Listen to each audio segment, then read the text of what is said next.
Yes guys, hapa nimekutana na kiongozi mkubwa kabisa wa siasa, lakini pia ni mwana Kigoma damdam, ndio maana amevalia jezi kabisa ya Mashujaa FC. Atajitambulisha mwenyewe, mimi sikumtambulisha maana atazungumza mengi sana. Brother vipi? Hapo. Ni kwema? Kwema kabisa. Unaitwa nani brother? Naitwa Emmanuel Abuya. Ndio. Mwenyekiti wa umoja wa vijana wa Chama cha Mapinduzi mkoa wa Kigoma. Pole sana lakini. Asante.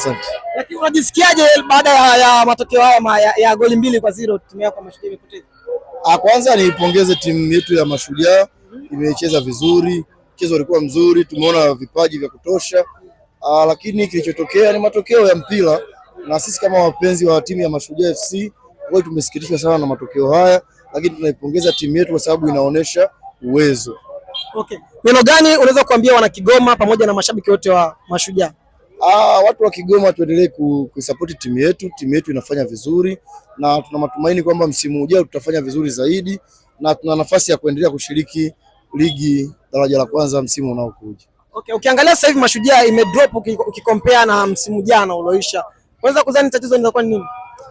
Tulipata matatizo ya kiuongozi na tumefanya mabadiliko mara mbili nafikiri kwenye msimu huu.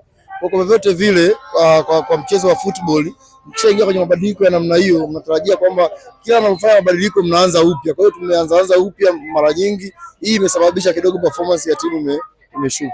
Lakini kwa sasa timu yetu ni nzuri na tuna matumaini kwamba next season tutafanya vizuri zaidi. Okay, neno la mwisho kwa wanamichezo wote wa mkoa wa Kigoma. Wanamichezo hasa watu wa Kigoma, tuendelee tu kwa shauri na kuwaomba watu wa Kigoma hasa vijana tuwe na hali ya kuendelea kuipenda na kuisupport timu yetu. Mimi kwa kweli niko nashangaa sana, inakuja Yanga au Simba lakini unakuta washabiki wengi wako Yanga, sisi tuko uwanja wa nyumbani. Kwa tunaomba vijana wenzetu wawe na moyo wa uzalendo, washabikie timu yetu, waisupport timu yetu, iko vizuri. Okay, asante sana. Nashukuru. Okay. Yes, huyo ni kiongozi wa umoja wa vijana mkoa Emmanuel Abuya. Okay. Acha tuingie ndani tuendelee kuzungumza na watu wengine wengi ambao wamejitokeza maeneo haya.